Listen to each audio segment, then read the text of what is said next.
बिस्मिल्लाहिर्रहमानिर्रहीम। लाखों करोड़ों दरूद नबी अकरम सल्लल्लाहु अलैहि वसल्लम पर और उनकी आल पर। इमरान खान ने आज एक हैरानकुन इंकशाफ किया। इनका कहना है मुझे फौज के साथ लड़ाने की साजिश की जा रही। ये जो लंदन में बैठा हुआ भगोड़ा है और इस मुल्क की सबसे बड़ी बीमारी जरदारी, ये दोनों डाकू मिलकर कोशिश कर रहे हैं कि पाकिस्तान की सबसे बड़ी जमात उसको मुल्क की इस्टेब्लिशमेंट के खिलाफ खड़ा करे, इस्टेब्लिशमेंट को, फौज को बड़ी जमात के खिलाफ खड़ा करे। ये साजिश है, ये मुल्क के खिलाफ साजिश है। सवाल ये, क्या आपको मियां साहब या जरदारी साहब ने न्यूट्रल, जानवर, Mir Sadiq, Mir Jafar, mister X, mister Y और डर्टी हैरी की गर्दान पर मजबूर किया था? ये अगर वाकई साजिश है तो फिर ये अजीब साजिश है। क्या वाकई साजिश हो रही है? ये हमारा आज का इशू होगा, जबकि आज वजीर दाखिला ने इमरान खान को मुज़ाकरात की दावत दे दी। फितना फसाद मार्च जो है, लोगों ने उससे मुकम्मल लातल्की का इज़हार किया है। इसे अब भी चाहिए कि ये अपने मज़मूम फसादी एजेंडे को छोड़कर इस मुल्क के आइन और कानून के ताबे आकर जो है वो पाकिस्तान की दूसरी सियासी कुव्वतों और सियासी जमातों के साथ बैठे, अपने पिछले रवैये, अपनी बदतमीजी, बदतहजीबी के ऊपर जो है वो माजरत करे और बैठ के जो है वो बात करे। जैसे जैसे मार्च आगे बढ़ी है उसके मुताबिक फैसले करते चले जा रहे हैं। फौरी इलेक्शन पाकिस्तान के लिए नागुज़ीर है। हर दिन जो गुजर रहा है इलेक्शन के बगैर, उससे नुकसान हो रहा है पाकिस्तान को। कोई मुज़ाकरात नहीं हो रही जी पसे पर्दा, वो तो मैं आपको बिल्कुल दो टोक बता सकता हूँ। पहली बात तो ये है कि इमरान खान साहब ने पहले भी कहा कि मुज़ाकरात अजी बेटा माइक को अरेंज किया करो, लेकिन मुज़ाकरात किनसे करने हैं? अब आप इस तरफ जिनके पास कोई अख्तियार हो, तो बेअख्तियार है, उनसे क्या मुज़ाकरात करेंगे? आपके हवाले से बताया जा रहा है कि आपके जरिए मुज़ाकरात हो रहे हैं। कहाँ तक हकीकत है इसमें और कहाँ तक पहुँचे? नहीं, अभी मेरा कोई रोल नहीं है। इमरान खान साहब ने साफ कह दिया कि रोल इस वक्त प्रेसिडेंट ऑफ पाकिस्तान का होगा, क्योंकि वो आईनी सदर है और अगर वो इकट्ठा कर सके तो कर ले, बाकी किसी का कोई रोल नहीं। अब सवाल ये, आप अगर मुज़ाकरात नहीं करेंगे तो फिर हल कैसे निकलेगा? हम ये भी डिस्कस करेंगे। और हुकूमत ने लॉन्ग मार्च रोकने का लाहे अमल भी दे दिया। जो जथा या जो लॉन्ग मार्च इस्लामाबाद पे हमला आवर होने के लिए आएगा, अब जो हमला आवर हो, उस हमला आवर को तो हर तरह से रोका जा सकता है और रोका जाना चाहिए। लेकिन मैंने हमेशा ये कहा और वजीर आजम की ये इंस्ट्रक्शंस थी, अब तक भी हैं, कि वो फोर्सेस, वो हराबल दस्ता, वो फ्रंट लाइन जो पुलिस और FC के ऊपर 25 मई को भी और अब भी जो इस जथे को, इस फितने को रोकने के लिए फ्रंट पे होगी, उसे सिर्फ टीयर गैस, रबर बुलेट जो है वो दिए जाएं और उनको एमुनिशन या असला जो है वो इशू ना किया जाए। क्या वाकई लॉन्ग मार्च इससे रुक सकेगा? हम ये भी डिस्कस करेंगे और ये भी पूछेंगे कि लॉन्ग मार्च इतना स्लो क्यों चल रहा है। हमारे साथ रहिए।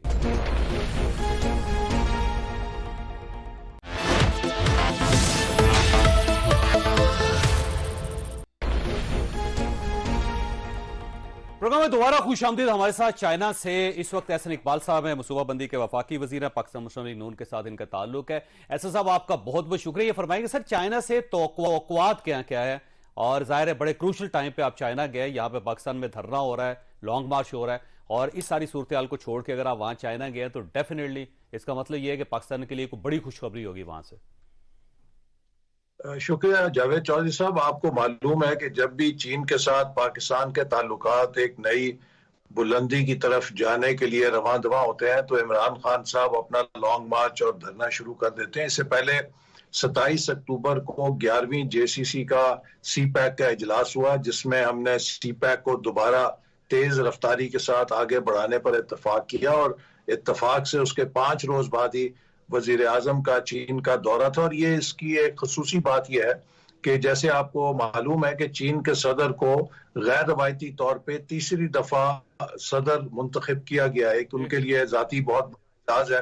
तो वजीर आजम शहबाज शरीफ पहले गैर मुल्की सरबराह होंगे जो उनके नए इंतखाब के बाद उनसे मुलाकात करेंगे। तो ये चीन ने पाकिस्तान को एक बड़ा एजाज दिया है और इस मौके पर हम कोशिश कर रहे हैं कि जो मंसूबे CPEC में पहले से मंजूर शुदा थे और वो गुज़श्ता 4 सालों में सर्द खाने में चले गए थे, उनको दोबारा से अहया किया जाए। सबसे अहम मंसूबा इसमें ML1 का है, जो कराची से पेशावर तक रेलवे ट्रैक का है। ये 100 साल पुराना रेलवे ट्रैक अब तकरीबन इतना डिटीरिएट कर चुका है कि इस पर आए दिन हादसे भी होते हैं और हालिया सैलाबों से इसे बहुत नुकसान पहुंचा है।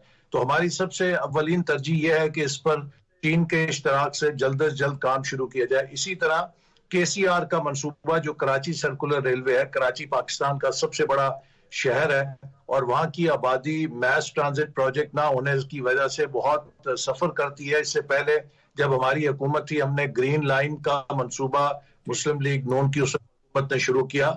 अब हम सिंध की सूबाई हुकूमत के साथ मिलकर वहां पे कराची सर्कुलर रेलवे जो कि ऑरेंज लाइन लाहौर की तर्ज पे होगी, उसके लिए कोशिश कर रहे हैं कि उस पर चीन की फाइनेंसिंग हासिल की जा सके। इसी तरह पाकिस्तान सोलर एनर्जी की तरफ एक बड़ा इनिशिएटिव शुरू कर रहा है, उसमें भी हम चीन की कंपनीज को दावत दे रहे हैं कि वो पाकिस्तान में आए, लेकिन साथ ही साथ हम चाहते हैं कि उसकी टेक्नोलॉजी की ट्रांसफर भी पाकिस्तान में हो। इसी तरह इसके अलावा हमारा एक बड़ा अब हतमी जो इरादा है वो ये है कि हम अपनी इस कोऑपरेशन को इंडस्ट्रियल कोऑपरेशन के मैदान में तेजी के साथ आगे बढ़ाएं, जिसका मकसद ये है कि गवर्नमेंट टू गवर्नमेंट के बाद बिजनेस रिलेशनशिप ग्रो करे। और इसके लिए जो स्पेशल इकोनॉमिक दौरा इस लिहाज से बहुत इंपॉर्टेंट है और मेरा ख्याल ये है कि चाइना जब दोबारा एक्टिव होगा पाकिस्तान में तो पाकिस्तान की तरक्की उसको पहिए लग जाएंगे, बढ़ जाएगी, इसमें कोई शक नहीं। लेकिन सर, पाकिस्तान के अंदर स्टेबिलिटी होनी चाहिए। अगर पाकिस्तान में गवर्नमेंट ही स्टेबल नहीं होगी तो फिर इन मंसूबों का या इन सारे एग्रीमेंट्स का क्या फायदा होगा? तो मेरा ख्याल है आपको पाकिस्तान के अंदर भी फोकस करना पड़ेगा इमरान खान साहब पे। जी देखिए, ये तो हम कोशिश कर रहे हैं और सबसे बड़ी बात यह है कि पाकिस्तान के अवाम इस बात को पहचानते हैं और जानते हैं कि इस वक्त पाकिस्तान को इंतशार की नहीं बल्कि इस्तेहकाम की जरूरत है। आप देखिए, एक तरफ हम मुआशी बहरानों से निकल रहे हैं, दूसरी तरफ अभी जो सैलाब थे उन्होंने 3.25 करोड़ लोगों को तबाह कर दिया है। ये वक्त इंतशार का नहीं है और खान साहब को भी मालूम है कि उनके इस तरह के मुजाहरों के साथ वो ना इलेक्शन की तारीख हासिल कर सकते हैं। वो तो सिर्फ एक इस वक्त कोशिश में लगे हुए हैं जिससे वो एक एक करके तमाम कौमी इदारों को, कौमी सलामती के इदारों को मुतनाज़ा करना चाहते हैं। और ये पाकिस्तान की तारीख में पहली दफा कोई सियासतदान है कि जो आर्मी चीफ की अपॉइंटमेंट के गिर्द सियासत कर रहा है। और मैं समझता हूं कि ये एक बड़ा खतरनाक खेल है जो इमरान खान साहब खेल रहे हैं। पाकिस्तान की मुसल्लह अफवाज और कौमी सलामती के इदारे, इनका जो डिसिप्लिन है, इनकी जो यूनिटी है, उसको बार बार इन्होंने अटैक की कोशिश की है। ये एक बड़ा मुल्क दुश्मनी पे मबनी एक मसलन अगर लॉन्ग मार्च से आर्मी चीफ की अपॉइंटमेंट का क्या ताल्लुक हो सकता है? क्या वो डिले करवाना चाहते हैं, अपनी मर्जी का आर्मी चीफ लाना चाहते हैं, या फिर वो ये चाहते हैं कि नए जो आर्मी चीफ होंगे वो पहले दिन से ही प्रेशर में हो? मेरा ख्याल है कि यही इनका मकसद है, क्योंकि उनकी जो 4 साल की हुक्मरानी है वो तो सबके सामने है कि इन्होंने जो इतनी बड़ी तहरीक हकीकी आजादी के नाम पे चला रहे हैं। आपने कभी किसी तकरीर में ये नहीं सुना कि इन्होंने कहा हो कि हमने 4 सालों में क्या कारनामा सर अंजाम दे दिया है। आज भी ये दूसरों पे इल्जाम लगा रहे थे, लेकिन ये जवाब नहीं है इनके पास कि क्यों अगस्त 2019 में भारत के वजीर आजम मोदी ने नहायत आसानी के साथ मकबूजा कश्मीर को एनेक्स कर लिया और इसके बाद फिर 3 साल ये क्या करते रहे। एक दिन कहा जी हम एहतजाज किया करेंगे, उसके बाद इनकी जबान से किसी ने एहतजाज भी नहीं सुना। इन्होंने तश्तरी पे रख के मकबूजा कश्मीर जो है भारत, लेकिन इसे आर्मी चीफ की अपॉइंटमेंट पे कैसे असरअंदाज होना चाहते हैं इमरान खान साहब? आखिर उनकी डिजायर क्या है? देखिए, उनकी डिजायर यही होगी, क्योंकि वो समझते हैं कि जिस तरह 2018 में वो बैसाखियों के जरिए इक्तदार में आ गए थे, उन्हें मालूम है कि वो अपने जोरे बाजू के साथ नहीं आ सकते, तो वो इसी तरह दोबारा एस्टैब्लिशमेंट को हो सकता है दबाव में लाना चाहते हो कि वो मेरे साथ दोबारा या तो मुझसे डर के या किसी भी तरह मेरे लिए राह हमवार करे। लेकिन मेरा नहीं ख्याल कि इस तरह वो उनको सियासत में कोई जगह मिल सकती है, क्योंकि उनका जो 4 साल का इक्तदार का दौर है वो एक ड्रोना ख्वाब है जिसमें पाकिस्तान की मईशत तबाह हो गई, जिसमें पाकिस्तान सफारती तन्हाई में चला गया, जिसमें पाकिस्तान बैनुल अक़वामी साख हो बैठा, जिसमें उनकी हुकूमत के दौर में पाकिस्तान करप्शन की इंडेक्स में सबसे ज्यादा नीचे गिर गया और खुद जो हमारा वजीर आजम था वो घड़ियां बेच रहा था, तोहफे बेच रहा था, फॉरेन फंडिंग करप्शन कर रहा था। तो ये सब चीजें लोगों के सामने आज मैं सुन रहा था, कहते हैं कि ये कौम भेड़ बकरी नहीं है। यकीनन कौम भेड़ बकरी नहीं है, तो ये कौम अहमक भी नहीं है कि जिसको भूल गया हो कि इनके 4 साल का दौर कितना सुनहरा था और कितनी जन्नत है इन्होंने बनाई थी। इशू ये है कि आप ये समझ रहे हैं कि ये लॉन्ग मार्च नाकाम हो गया और मरियम साहबा भी, मियां नवाज शरीफ साहब भी, राना सनाउल्लाह साहब सब ये कहते हैं कि 2 से 2,500 लोग हैं इनके पास सिर्फ। सर अगर लोग इससे भी आधे हो जाएं, 1000 लोग भी हो, तब भी एक इंटरनेशनल न्यूज है कि पाकिस्तान के अंदर अपराइजिंग हो रही है और पाकिस्तान में गवर्नमेंट के खिलाफ एक लॉन्ग मार्च शुरू हो गया। तो इसको सेटल करने के लिए आपको कोई ना कोई पॉलिसी बनानी पड़ेगी। तो वे फॉरवर्ड क्या है, वे आउट क्या है आपके नजर में?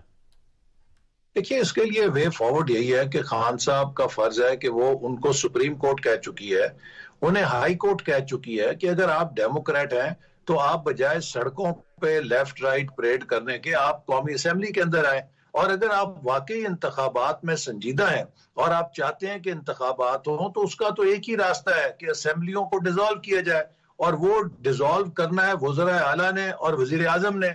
तो अगर आप वाकई वफाकी हुकूमत पे दबाव डालना चाहते हैं इलेक्शन के लिए, तो अपने 2 वजीर आला, जो 2 सब बड़े सूबे हैं, पंजाब का और सूबा सरहद खैबर पख्तूनख्वा का, इन दोनों के वज़ीर आला को आप कहें कि वो अपनी असेंबलियां तहलील कर दें, तो खुद ब खुद एक इलेक्शन का माहौल या दबाव बन सकता है। लेकिन ये ना अपनी हुकूमतें तोड़ने के लिए तैयार हैं, ये सिर्फ रखना डाल रहे हैं। इनका मकसद ये है कि दुनिया में जो इस वक्त पाकिस्तान की तरफ तवज्जो मबजूल हो रही है, खास तौर पे सैलाब के बाद जो दुनिया पाकिस्तान की मदद करना चाह रही है, जो चीन पाकिस्तान की मदद करने के लिए आमादा है, ये यहाँ पर खूनी इनकलाब के बयानात देकर दुनिया को पाकिस्तान से फिर मुतनफर करना चाहते हैं। ये फॉरेन फंड डोनर्स हैं इनके, जो पाकिस्तान का नुकसान इनकी सियासत से, इनके तर्ज सियासत से कर रहे हैं। और मैं समझता हूं कि हर मुहिब वतन पाकिस्तानी को सोचना होगा कि वो इस वक्त इमरान खान की इस इंतशार का, सियासत का साथ देना चाहते हैं, या वो पाकिस्तान में अमन इस्तेकाम के जरिए पाकिस्तान को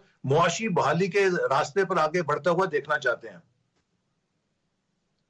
वैसे ऐसे साहब, ये देखें, इसका सोल्यूशन यही है, जैसे हमेशा पाकिस्तान के अंदर नहीं बल्कि पूरी दुनिया में होता है कि सियासतदान के साथ बैठता है। आप देखें, आसिफ अली जरदारी साहब के साथ बैठे, एक बार आपने इत्तेहाद बनाया, उसके बाद ये दूसरा इत्तेहाद बनाया जिसमें 12 जमातें। तो सियासतदान जो है वो डायलॉग करते हैं। तो इमरान खान साहब एक सियासी पावर है, सियासी ताकत है, इसमें कोई शक नहीं। तो बेहतरीन तरीका ये है कि गवर्नमेंट उनके साथ बैठे और उनकी रिजर्वेशन सुने, और अगर कोई पीसफुल सोल्यूशन निकलता है तो आपको सोल्यूशन की तरफ जाना चाहिए। देखिए, इस पे हमने तो आज भी वजीर दाखिला ने कहा है कि हम उनके साथ बातचीत के लिए तैयार हैं, और उनके जो भी कोई मुतालबात हैं जो आइन और कानून के दायरे में है, उनके ऊपर हम जरूर उनसे बातचीत करेंगे। लेकिन कोई ऐसी बात उनकी इस दबाव में नहीं मानी जा सकती जो आइन और कानून से मुतसादिम हो। लिहाजा उनके लिए मुज़ाकरात के दरवाजे खुले हैं, बशर्ते कि वो आइन और कानून के दायरे में हो। लेकिन अगर एक आदमी ये समझता है कि वो पिस्तौल पकड़ के पूरे मुल्क को यरगमाल बना सकता है, कभी वो इलेक्शन कमीशन को बुली करने की कोशिश करता है, कभी वो सुप्रीम कोर्ट को बुली करने की कोशिश करता है, कभी वो मुसल्लह अफवाज को बुली करने की कोशिश करता है, तो इस किस्म की जो सियासत है, अगर उसको आप ज्यादा कबूलियत देंगे तो आप एक बड़ा नेगेटिव इंसेंटिव क्रिएट कर रहे हैं। हमारे मुल्क के अंदर तो कई इंतहा पसंद ग्रोह भी हैं जो इस तर्ज सियासत पे अगर चलेंगे तो आपको तो रोज एक नए इंतशार का सामना करना पड़ेगा। तो लिहाजा एक तर्ज अमल जो है वो सियासी होना चाहिए। जत्थों के साथ आप जमहूरी जिद्दोजहद का नाम नहीं ले सकते। और अगर खान साहब कह रहे हैं कि मैं सिर्फ धरना देने नहीं आ रहा, मैं तो एक जिहाद करने जा रहा हूं, भी कौन सा जिहाद करने जा रहे हैं? आप अपनी गिरबान के अंदर देखें, आपने 4 साल किस चीज के खिलाफ जिहाद किया? क्या आपने जहालत के खिलाफ जिहाद किया, बीमारी के खिलाफ जिहाद किया, करप्शन के खिलाफ जिहाद किया? आपने तो सिर्फ एक जिहाद किया कि पाकिस्तान के माफियाज को खुली छुट्टी दी कि मुझे खैरात के नाम पे डोनेशंस दो और पाकिस्तान के अवाम को लूटो। आपने सिर्फ एक जिहाद ये किया कि अपनी आमदनी बढ़ाई और अपना ये नहीं बताया कि जराए आमदनी कहां से आए हैं, आपसे हम पूछते रहे। आपने सिर्फ एक जिहाद किया कि अपने मुखालफिन पर चोर डाकू के झूठे मुकदमे बनाओ और उन्हें जेलों में डालो और सहाफियों के खिलाफ कार्रवाई करो। कौन सा सुनहरा जमहूरी दौर था जिसमें ये मिसाल देना चाहते हैं? लिहाजा मेरा ख्याल है कि ये अब वक्त है कि एक शख्स जो पूरे निजाम को बुली करना चाह रहा है उसके ब्लफ को कॉल करना चाहिए। ठीक है, ऐसा मैंने ब्रेक लेनी, लेकिन सवाल आपके पास छोड़ो कि देखिए, मुज़ाकरात के लिए 3 ही पावर्स इस वक्त हो सकती हैं। सदर साहब ऐवाने जो सदर है वो आपको बुलाए, दोनों पार्टीज को बिठा के किसी सोल्यूशन पे जाए। वो मेरा ख्याल है एक कोशिश हुई थी जो नाकाम हो गई। दूसरा एस्टैब्लिशमेंट है कि वो सारी जमातों को, सब लोगों को इकट्ठा बिठा के किसी सोल्यूशन पे ले जाए। और वो ज़ाहिर है इमरान खान साहब इस वक्त चाह तो यही रहे हैं कि एस्टैब्लिशमेंट आ गया है, शायद आप शामिल नहीं करना चाहते, एस्टैब्लिशमेंट भी न्यूट्रल रहना चाहती है। और थर्ड पावर यह है कि जुडिशरी एक्टिव हो और वो सबको कहे कि हम एक निगरान जज बना रहे हैं और आप सब बैठे और बैठ के फैसला करें। तो ये सोल्यूशन कहां से निकलेगा? आखिर किसी न किसी ताकत को आपको शामिल करना पड़ेगा। क्या आप उसके लिए तैयार हैं? एक छोटी सी ब्रेक और ब्रेक के बाद दोबारा जरूरत है।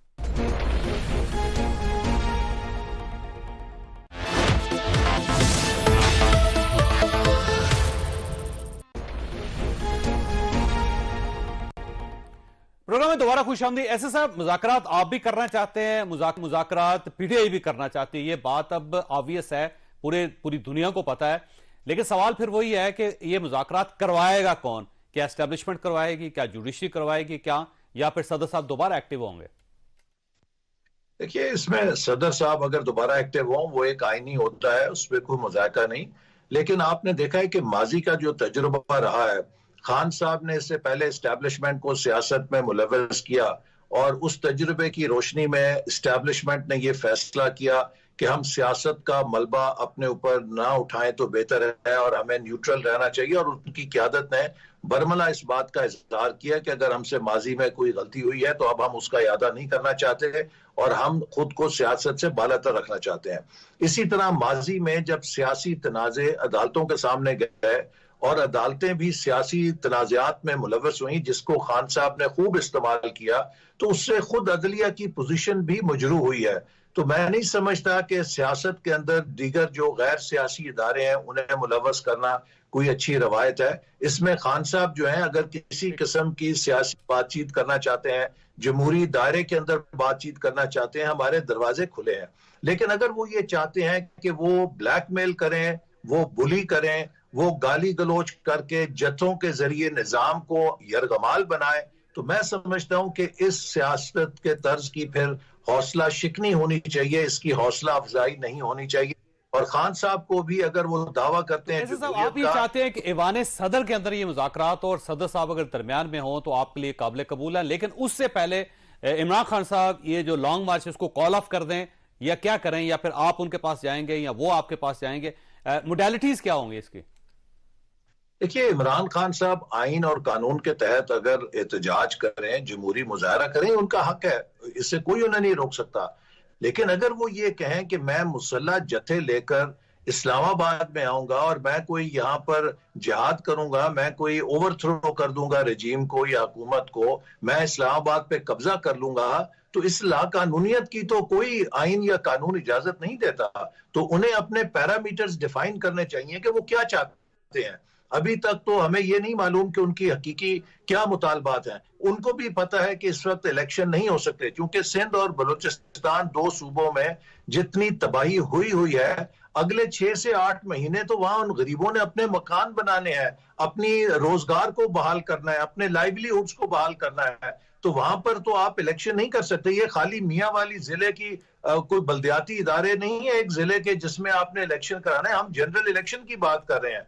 तो हाउ कैन यू बी, आप कितने इनसेंसिटिव हो सकते हैं दो सूबों को कि जो बिल्कुल तबाह हो गए हैं, कि जहां के लोगों को इस वक्त बहाली की जरूरत है, इलेक्शन की जरूरत नहीं है। लेकिन आपका चूंकि नशा टूटा जा रहा है इक्तदार से, तो आप चाहते हैं कि हर कीमत पे किसी ना किसी तरीके से मैं इलेक्शन करवाऊं और उसके अंदर दाखिल होकर कोशिश करूं कि एनार्की फिर फैलाऊं। तो मेरा ख्याल है कि खान साहब को अपने तर्ज सियासत पे सोचना चाहिए। वो मुल्क के बाहर जो उनके हमायती हैं, मुल्क दुश्मनों के साथ मिलकर पाक फौज के खिलाफ नारे लगा रहे हैं, ये किस किस्म की तर्ज सियासत है कि आप किसके आड़ेकार बने हुए हैं, किसके एजेंट हैं? और साफ वाजे है कि वो जो डोनर्स इनको बाहर से पैसे देते थे, वो इनको पाकिस्तान में इंतशार पैदा करने के लिए इस्तेमाल कर रहे हैं। और मेरा ख्याल है कि इस साजिश का जो पाकिस्तान के खिलाफ की जा रही है, हर पाकिस्तानी को उससे चौकन्ना रहना चाहिए और इस साजिश का हिस्सा किसी तौर पे नहीं बनना चाहिए। अच्छा, वैसे एहसन साहब, ये बार बार आप जिक्र कर रहे हैं कि बाहर से पैसे आ रहे हैं, को बाहर की ताकतें हैं जो पाकिस्तान में स्टेबिलिटी नहीं देखना चाहती और वो इमरान खान साहब को बतौर एजेंट इस्तेमाल करें। तो ये कौन सी ताकतें हैं जो इस्तेमाल कर रही हैं इमरान खान साहब को? देखिए, आपको मालूम है कि IMF में जब पाकिस्तान का मुआहदा गया तो उसकी मुखालफत सिर्फ 2 ताकतों ने की, एक बैरून मुल्क से और एक अंदरून मुल्क से। बैरून मुल्क से भारत ने की और अंदरून मुल्क से इमरान खान जमात ने की, पीटीआई ने की।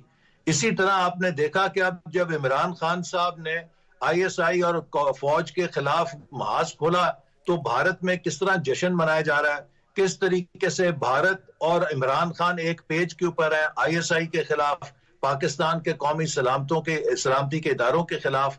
तो इसमें तो आपको किसी दानिश्वर होने की जरूरत नहीं है, एक बच्चे को भी नजर आ रहा है कि इंडिया और इमरान खान की जो मकासद है। आपका ख्याल ये है कि इमरान खान साहब इंडिया के साथ मिलकर पाकिस्तान के खिलाफ साजिश कर रहे हैं? देखिए, इस वक्त दोनों के मकासद बज़ाहिर एक नजर आते हैं।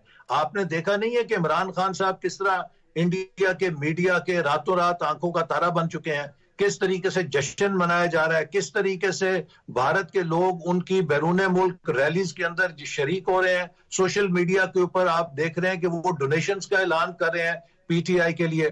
तो ये सब कुछ तो हर किसी को नजर आ रहा है। और ये पाकिस्तान के नौजवानों में जो पाकिस्तान के इदारों के खिलाफ, अदलिया के खिलाफ, हमारे मुसल्लह अफवाज के खिलाफ जो जहर घोल रहे हैं, ये किसका मकसद हासिल कर रहे हैं? ये पाकिस्तान के इदारे जब कमजोर हो जाएंगे तो रियासत की बुनियाद कमजोर होगी। हम भी फौज के सियासत में अमल दखल के बहुत खिलाफ हैं, लेकिन हम फौज के दिफाई और सलामती किरदार के खिलाफ नहीं है। पाकिस्तान का एक मखसूस सिक्योरिटी एनवायरनमेंट है और उसमें हमें एक मजबूत कौमी सलामती के इदारे की जरूरत है। अगर हम उसे कमजोर करेंगे तो ये वैक्यूम कौन फिल करेगा? नॉन स्टेट एक्टर्स फिल करेंगे, पाकिस्तान में इंतशार होगा। तो ये इमरान खान साहब तो पता नहीं किसके एजेंडे पर इस वक्त काम कर रहे हैं। मुल्क को चाहते हैं कि मुकम्मल पोलराइजेशन में, इंतशार में धकेल कर इंटरनली इम्प्लोड करना चाहते हैं। क्या करना चाहते हैं ये? अच्छा, वैसे ऐसे सही है, फरमाइएगा। आप ये कह रहे हैं कि इलेक्शन टाइम पे होंगे, इमरान खान साहब ये कह रहे हैं कि फौरी तौर पर इलेक्शन करवाएं। दोनों ने अपनी अपनी पोजीशन ली और फर्म पोजीशन है दोनों की, तो फिर मुज़ाकरात तो नहीं हो सकेंगे सर, फिर तो टकराव होगा। तो टकराव के लिए तैयार है फिर आप? नहीं, ये खान साहब को भी अंदर से पता है कि इलेक्शन फौरी नहीं हो सकते। मैंने आपको भी बताया कि सिंध और बलूचिस्तान के अंदर तो अगले 6 से 8 माह तक इलेक्शन का नामो निशान नहीं हो सकता। जितनी वहां पर तबाही है, जो लोगों के हालात हैं, आप वहां पे कैसे उन लोगों के जख्मों पे मुज़ाकरात फिर कैसे होंगे सर? ये बर्फ कैसे मुज़ाकरात? देखिए, उनके जो भी ग्रीवेंसेस हैं उनके साथ हम मिलकर बैठ के बातचीत कर सकते हैं, अगर उनकी कोई मुतालबात हो जो आइन और कानून के दायरे में हो।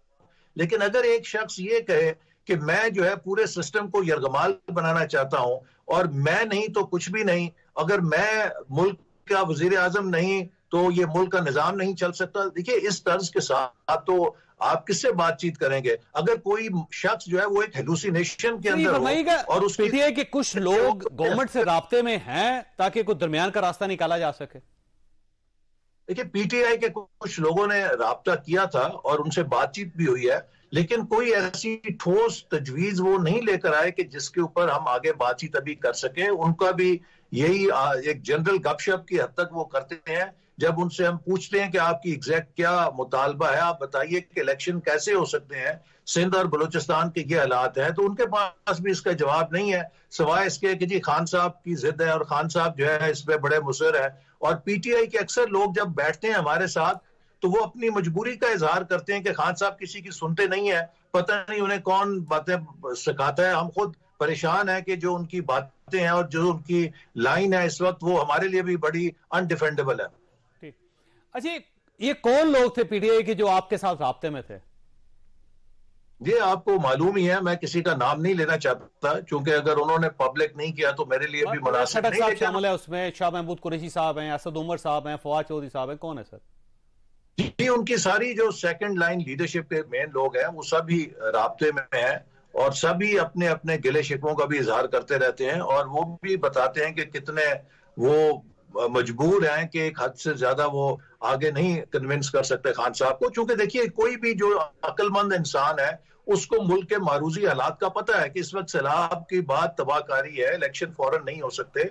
और उसके बाद फिर आप देखिए मार्च अप्रैल में आपका नया सेंसस आ जाएगा और सिंध का और बिलखसूस एमक्यूएम का दीगर जमातों का मुतालबा है कि नए सेंसस की रोशनी में ही इलेक्शन होना चाहिए। तो ये कुदरती तौर पे जो एडमिनिस्ट्रेटिवली एक मंतकी तौर पे इलेक्शन का टाइम जो है वो सितंबर अक्टूबर ही बनता है। तो इसलिए मैं समझता हूं कि खान साहब को भी ये मालूम है और अंदाजा है लेकिन वो सिर्फ एक जिद के लिए या कवर अप करने के लिए इलेक्शन का नाम ले रहे हैं। असल में उनका एजेंडा यही था कि वो पाकिस्तान के आर्मी चीफ की अपॉइंटमेंट को पॉलिटिसाइज करना चाहते थे या चाहते हैं कि उनकी मर्जी के मुताबिक की जाए। ठीक हो, ऐसा साहब आपका शुक्रिया खासा। यहाँ पर छोटी सी ब्रेक लेंगे और ब्रेक के बाद फवाद चौधरी साहब हमारे साथ होंगे।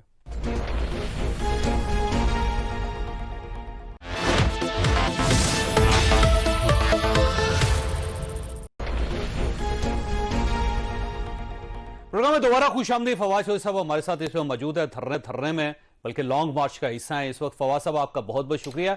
अभी एहसन इकबाल साहब से बात हो रही थी। एहसन इकबाल साहब ने कहा है कि वो मुज़ाकरात करने के लिए तैयार हैं, लेकिन एक उन्होंने कहा कि ऐवान सदर में सदर साहब अगर एक्टिव होते हैं तो बहुत अच्छी बात है, लेकिन कुछ ऐसी चीजें हैं जिससे आपको पीछे हटना पड़ेगा, जैसे इलेक्शन आप कह रहे हैं कि फौरी तौर पर करवाए जा सके, जो जाहिर मुमकिन नहीं है। तो अब आप फरमाइएगा सर।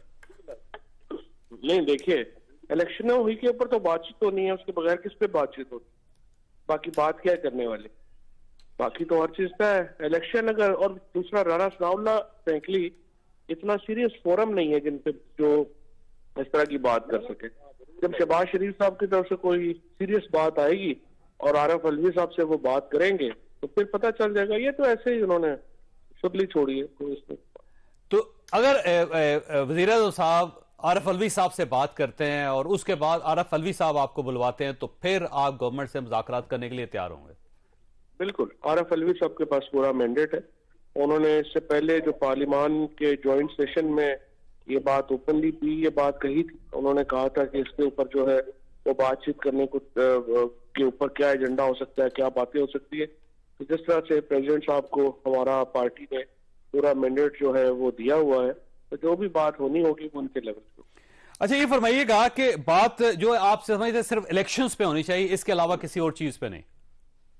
इलेक्शन के फ्रेमवर्क के ऊपर बिल्कुल, इलेक्शन पे आमादगी जाहिर करें और तो फिर फ्रेमवर्क के ऊपर बात हो जाएगी। नहीं, और चीजें हैं करने वाली, जैसे आने वाली पार्लियामेंट में बेशुमार बातें जो करनी है, जैसे जुडिशियल अपॉइंटमेंट्स हैं, जुडिशरी के इख्तियारात हैं, इसी तरह से जो आर्मी चीफ की तैनाती का जो कानून है, ये वो सारी चीजें हैं जिन पे सूदन तो पॉलिटिकल पार्टीज को बातचीत करनी चाहिए और इसको किसी मंतकी इंजाम तक जो है वो पहुंचाना है।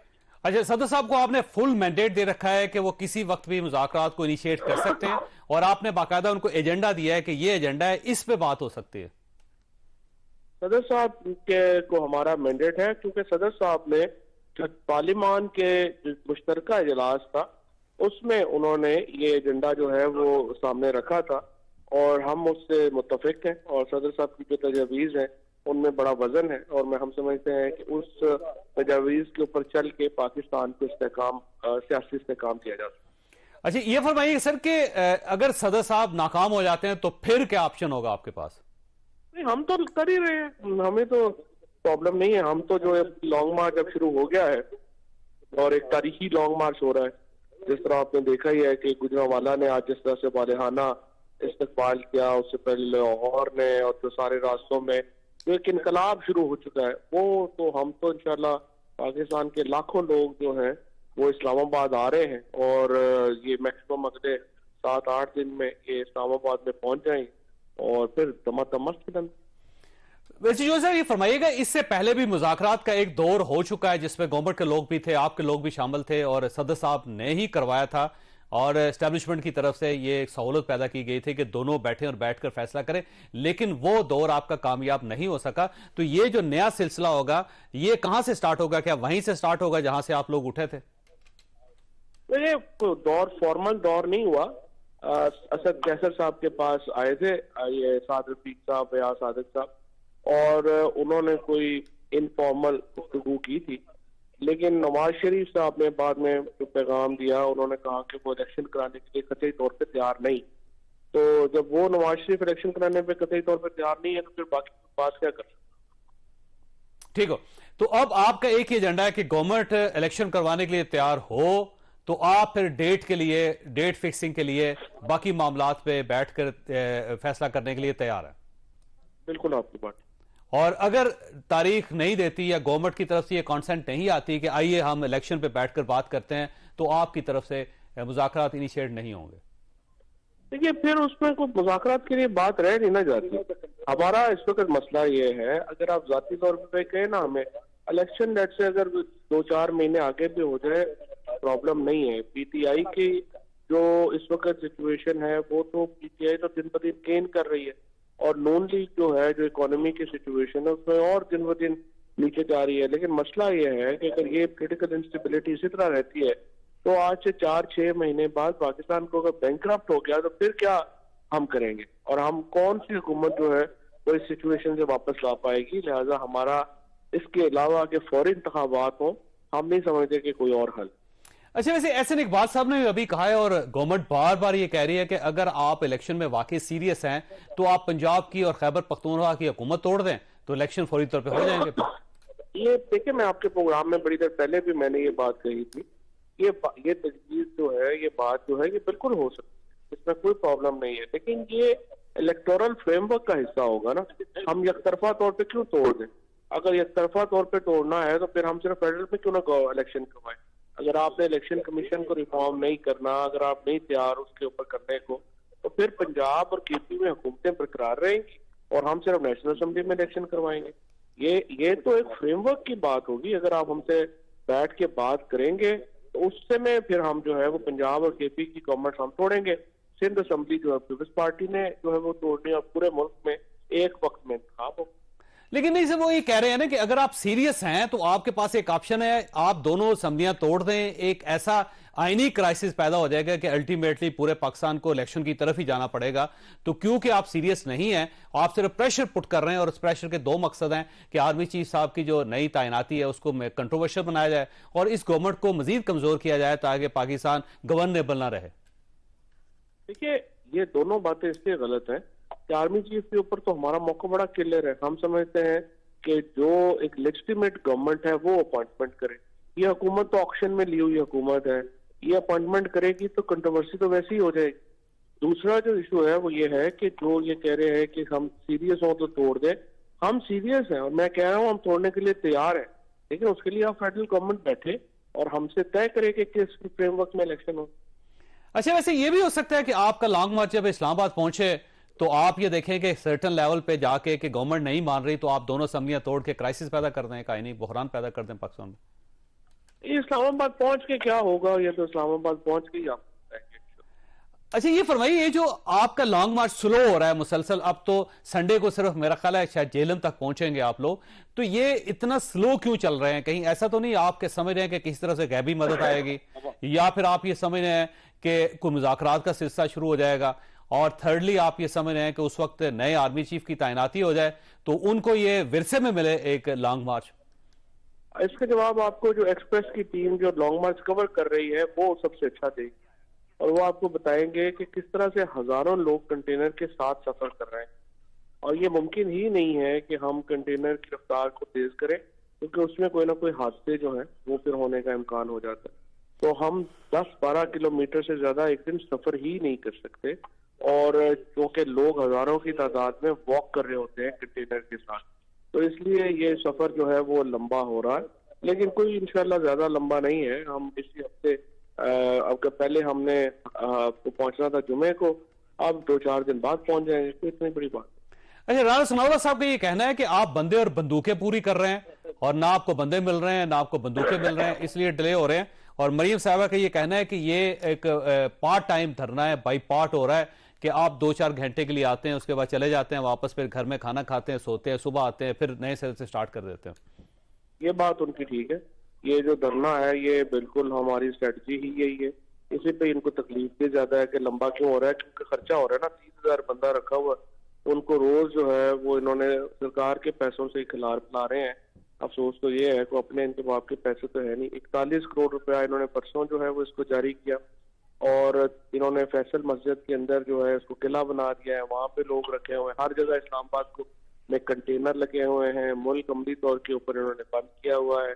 और एक जो हमारा ये जो मैंने कल भी मैंने अपने वकील से बात की है कि जो इनके स्टेटमेंट्स हैं कि 1000-2000 आदमी आ रहा है, तो वो फिर सुप्रीम कोर्ट में पेश करें कि ये इतना पैसा, इतना इन्होंने इंतजाम क्यों कर रहे हैं।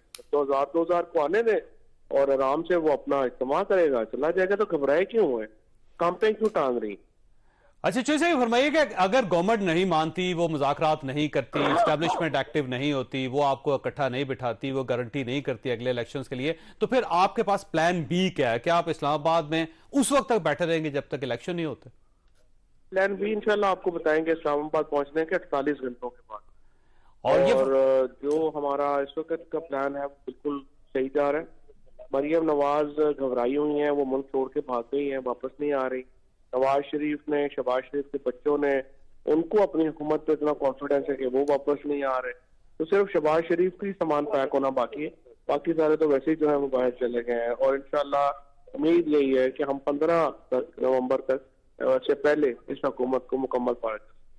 और अगर फर्ज कर लें सर कि ये क्यास, ये कन्फ्रंटेशन जो है वो बढ़ जाती है, तसादम की तरफ चली जाती है, तो अल्टीमेटली फिर मार्शल लॉ लग जाएगा, तो आप फिर मार्शल लॉ की जिम्मेदारी कबूल करेंगे कि आपकी वजह से लगा है? अच्छा, मुल्क में अभी मार्शल लॉ नहीं है? सही है। नहीं, आपका ख्याल है मार्शल लॉ है पाकिस्तान में? देखिए, मार्शल लॉ होता क्या है? मार्शल लॉ होता है जहाँ राइट सस्पेंड होते हैं। अभी आपके ख्याल में जो यहाँ पे हो रहा है वो उसमें मार्शल लॉज में क्या फर्क? अगर अपने जो टेलीविजन हैं उनको गैग किया जाता है, पॉलिटिकल वर्कर को उठा के नंगा करके मारा जाता है, आपके जो जर्नलिस्ट हैं उनको शहीद किया जाता है, लोगों को मुल्क छोड़ने पे मजबूर किया जाता है, तो यही मार्शल लॉ होता है। और क्या ये तो नहीं। तो आप ये समझ रहे हैं कि मुल्क में मार्शल लॉ है और इस मार्शल लॉ को खत्म होना चाहिए? ये तो जदोजहद जारी है, जदोजहद जारी है और मुल्क में इस वक्त राइट्स अमली तौर से मुअत्तल है। इसलिए मैंने तो आज चीफ जस्टिस साहब से कहा है कि अगर आपने आजम सवाती के केस का भी नोटिस नहीं लेना तो फिर आइन में जो फंडामेंटल राइट्स का चैप्टर है कम से कम वही डिलीट कर दें ताकि शर्मिंदगी तो ना हो। अच्छा, आखिरी सवाल आपसे चौधरी साहब, आपका ख्याल ये है कि 15 नवंबर को ये गवर्नमेंट खत्म हो जाएगी और नए इलेक्शन का स्टार्टअप हो जाएगा, और उस वक्त ज़ाहिर आर्मी चीफ तो नहीं होंगे, फिर अभी अपॉइंट नहीं हुए होंगे? नए आर्मी चीफ का पता नहीं अब हमें, लेकिन इंशाल्लाह इसको तो ये मामला नई हुकूमत को देखना चाहिए। देखिए, ये ऑक्शन में ली हुई हुकूमत जो है वो तो इस तरह की अपॉइंटमेंट्स, क्रूशियल अपॉइंटमेंट्स ना करे।